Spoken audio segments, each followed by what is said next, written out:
Prighozin, mkulu wa Wagner, anamwalira pa 23 August pa ngozi ya ndege. Komabe anthu ambiri amakhala ndi chikayiko kunena kuti mkulu ameneyu anachita kuphedwa. Lero patatha miyezi 4 zobisika zamba kululika. Pali msilikali wina wa ku Russia amene wabwera poyera ndikunena kuti mzake wa Putin, Mr. Nikolai Patrushev, ndi amene akoza chiwembucho. Tisanapitirire nkhani imeneyi, choyamba tikuyenera kudziwa Nikolai Patrushev ndi ndani, nanga ubale wake ndi Vladimir Putin ndi otani. Iyeyo anabadwa 1951 mdziko la Russia. Amachokera ku St. Petersburg, dera lomwelo limene amachokera Putin komanso Prighozin. 1974 anali injiniya wopanga masitima m'madzi. 1975 analowa usilikali ndipo ankagwira ntchito ngati KGB officer. Kumeneko ndikumene anakumana ndi Putin mpaka anapanga ubale waponda apanane ndipondepo. Anthu amenewa akhala kugwira ntchito limodzi ngati asilikali mu mzinda wa St. Petersburg. Kwa zaka zoposa 16 akhala kugwira ntchito mu ofisi imodzi, kuchezera limodzi, kuyendera limodzi ndi zinthu zina zambiri. Mwachidule anali ma best friends. Kuyambira 1992 Patrushev anamukweza udindo kukhala wachiwiri kwa mkulu woyang'anira polisi. 1998 anali wachiwiri kwa mkulu woyang'anira chitetezo cha President Boris Yeltsin. Monga tikudziwa kunena kuti Vladimir Putin ndi amene anali mkulu woyang'anira polisi komanso chitetezo cha ku Russia. Udindo umenewu pa Chingerezi umatchedwa kuti FSB Director. Pofika 1999 Vladimir Putin anamusankha kukhala Prime Minister ndipo zakeyu ndi amene atenga udindo wake. Kuyambira 1999 mu August nkuzalekeza 2008 Patrushev anali Director wa FSB. FSB ndi abbreviation kutanthauza kuti Federal Security Service. Limeneli ndi bungwe loyang'anira chitetezo cha dziko la Russia. Tikukumbukira 2006 Alexander Litvinenko ananyoza Putin ndi kuthawira ku Britain. Koma anthu ena anamutsatira komweko kumuthira poison mpaka anamwalira. Mphekesera imanena kuti amene akoza chiwembu chimenechi ndi Patrushev. Mmene ndakuzirani kale kunena kuti iyeyu anali Director wa FSB, bungwe limene limayang'anira chitetezo ku Russia. Wina aliyense akanyoza president kaya kufuna kusokoneza chitetezo cha dziko, iyeyo anali responsible kuthana naye. 2006 Alexander Litvinenko ananyoza Putin ndi kuthawira ku Britain. Ndipo asilikali ena amene amusatira komweko kumuthira poison mpaka anamwalira. Mphekesera yomveka bwino imatiuza kuti amene atuma asilikali amene wakupita ku Britain ndi kukamuthira poison munthu ameneyo anali Patrushev. Kuyambira 2008 anampasa udindo wakulu kwambiri, Secretary of Security Council of Russia. Udindo umenewu somasewera, umaposa ngakhale nduna ya dziko. Nkhondo zonse zimene Russia ikupanga komanso ma decision ambiri amene Putin wakhala kupanga amapangidwa approve ndi mkulu ameneyi. Iyeyo amakhala nawo mu meeting ya president ndi kumapereka maganizo okhudza chitetezo.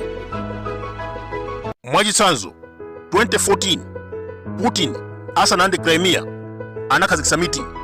Mkulu ameneyu anali momwemo ndi amene atsogolera kumuwuza Putin kunena kuti upite ukande Crimea. Nkhondo ya ku Syria komanso invasion of Ukraine, iyeyu pamodzi ndi Minister of Defense Sergei Shoigu ndi amene amamulimbikitsa Putin kuti ayambitse. Mwachidule ndikuzeni kuti Patrushev ndi wachikulire kwambiri. Anthu ambiri ku Russia amakhulupirira kuti Vladimir Putin atakhala kuti wamwalira kapena watola pansi udindo, amene angalowe m'malo mwake ndi mkulu ameneyu. Pamene ndikunena pano, mwana wake Dmitry ndi nduna yona zaulimi. Mr. Patrushev amagwira ntchito ngati Russia security chief komanso ndi best friend wa Putin. Chimene amayankhula iyeyu kumuuza president amamvera. Mwa anthu 5 okhulupirika kwambiri pamaso pa Putin, mmodzi ndi ameneyu. Tikukumbukira Wagner Group itatumizidwa ku Ukraine kuti ikamenye nkhondo, iyeyo anali woyamba kutsutsana nazo. Anapita kwa Putin ndikukamuuza kuti alekerere kukhulupirira Prighozin ndi anyamata ake, chifukwa kameramizo akhoza kudzamuukira. Komabe Putin sanamvere zimenezi ndipo anapitirira kukhulupirira Wagner pa nkhondo. Mwachidule Patrushev ankadana kwambiri ndi Wagner chifukwa ankaganiza kuti anali chiopsezo cha dziko. Pamene Putin ankagwirizana nawo chifukwa poyambirira pa nkhondo ku Ukraine, a Wagner anaoneka kuti anapanga success. Tinaona ku Bakhmut analanda ndithu Solida ndi madera ena, zimene zinapereka chilimbikitso kwa Putin kuti akhoza kuthandiza pa nkhondo imeneyi. Komabe Patrushev ankamuuza nzake kunena kuti asakhulupirire Prighozin chifukwa ndi njoka. Pa 24 Juni chaka chino maloto akewa anasanduka zoona pamene Wagner inaukira nkufuna kulanda dziko. Ataona zimenezi, Patrushev anapita kwa Putin ndikumuchenjeza, bwana, munthu uyo ofunika asowe chifukwa ndi chiopsezo chanu. Putin atamva mawu amenewa anavomereza ndikumupatsa ukhe yofuna kuthana ndi Prighozin. Kwa miyezi yokwana iwiri kuyambira Juni nkudzafika August, Patrushev anasonkhanitsa kagulu ka asilikali kamene amakaphunzitsa njira zimene angachite kufuna kuthana ndi Prighozin. Tikukumbukira pa 23 August Prighozin ankachokera ku Africa ndipo anatera pa Moscow International Airport. Ulendo wakewu sumathera pomwepo, ankapitirira kupita ku nyumba kwake mu mzinda wa St. Petersburg. Koma asananyamuke ulendo umenewu, asilikali ena analowa mu ndegemo kukapanga safety check. Monga tikudziwa kunena kuti ndege ina iliyonse isananyamuke pa airport pamakhala asilikali amene amalowa ndi kupanga safety check. Ndi nthawi yake imeneyi pamene asilikali wina anayika kabomba kakang'ono kwambiri ku phiko limodzi la ndege, and nobody notice. Amene anamutuma asilikali ameneyi kuti ayike kabomba kameneka mwachinsinsi anali Patrushev. Check up itatha, Prighozin ndi anzake okwana 9 anakwera ndegeyo nkumapita ku St. Petersburg. 30 minutes later itangonyamuka, ndege inayamba kuyaka moto m'malere ndipo inagwera pansi.